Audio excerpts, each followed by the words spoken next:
તો મુખ્યમંત્રી ભૂપેન્દ્ર પટેલ હાલ પદવીદાન સમારોહમાં સંબોધન કરી રહ્યા છે। સીધા જઈશું ત્યાં। વિશ્વવિદ્યાલયો મહત્વનું યોગદાન આપે છે।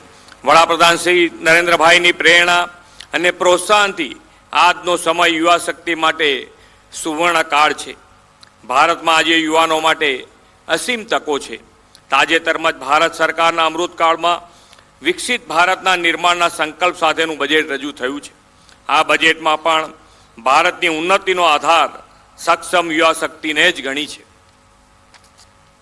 આપણે ગુજરાતનું 2024-25નું બજેટ 2 દિવસ પહેલા જ પ્રસ્તુત કર્યું। તેમાં પણ ગરીબ, યુવા, અન્નદાતા અને નારી શક્તિને વિશેષ પ્રાધાન્ય આપ્યું છે। 2047માં વિકસિત ગુજરાતના નિર્માણનો રોડમેપ નક્કી કરતું 3,32,465 કરોડનું બજેટ જાહેર કર્યું છે।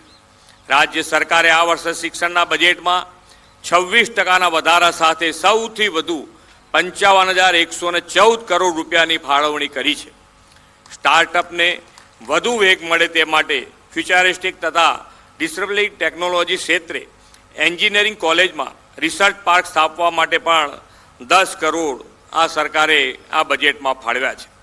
સરકારી ડિગ્રી એન્જિનિયરિંગ પોલિટેકનિક કોલેજમાં ગ્રીન હાઇડ્રોજન ટેકનોલોજી, ફિનટેક જેવા ભાવિ ક્ષેત્રના સેન્ટર ઓફ એક્સેલન્સની સ્થાપના તેમજ સ્પોર્ટ્સ ટેકનોલોજીની સેન્ટરની સ્થાપના માટે પણ 35 કરોડ રૂપિયા ફાળવવામાં આવે છે। મને વિશ્વાસ છે કે આ ફાળવણી દ્વારા રાજ્યના યુવાનોને વધુ સુવિધાયુક્ત ઉચ્ચ શિક્ષણ પ્રાપ્ત થઈ શકશે। મહારાજા સયાજીરાવ યુનિવર્સિટી તો વર્ષોથી ઉચ્ચ શિક્ષણ સાથે સાંસ્કૃતિક સંવર્ધન કરતી આવી છે। આજે પદવીદાન પ્રાપ્ત કરેલા તમે સૌ પણ એ જ યુનિવર્સિટીના જ્ઞાન પરંપરાના સંવાહક છો। આપણને ગૌરવ થાય કે MS યુનિવર્સિટીએ રાષ્ટ્રનું દિશા દર્શન કરતા વિરલ વ્યક્તિઓનું પણ સિંચન અને સંવર્ધન કર્યું છે। મહર્ષિ અરવિંદો આ યુનિવર્સિટીના કોલેજમાં જ વાઇસ પ્રિન્સિપલ તરીકે 13 વર્ષની સેવા આપી હતી, તો સાથે સાથે તેઓ મહારાજા સાહેબના પ્રાઇવેટ સેક્રેટરી પણ રહ્યા હતા। આપણે હમણાં 26મી જાન્યુઆરીએ પ્રજાસત્તાક પર્વ ઉજવ્યું।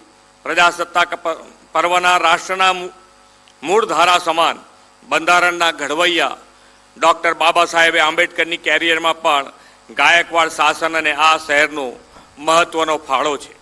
મહારાજા ગાયકવાડે ડૉક્ટર આંબેડકરને વિદેશ અભ્યાસ માટે સ્કોલરશિપની વ્યવસ્થા કરી આપી હતી।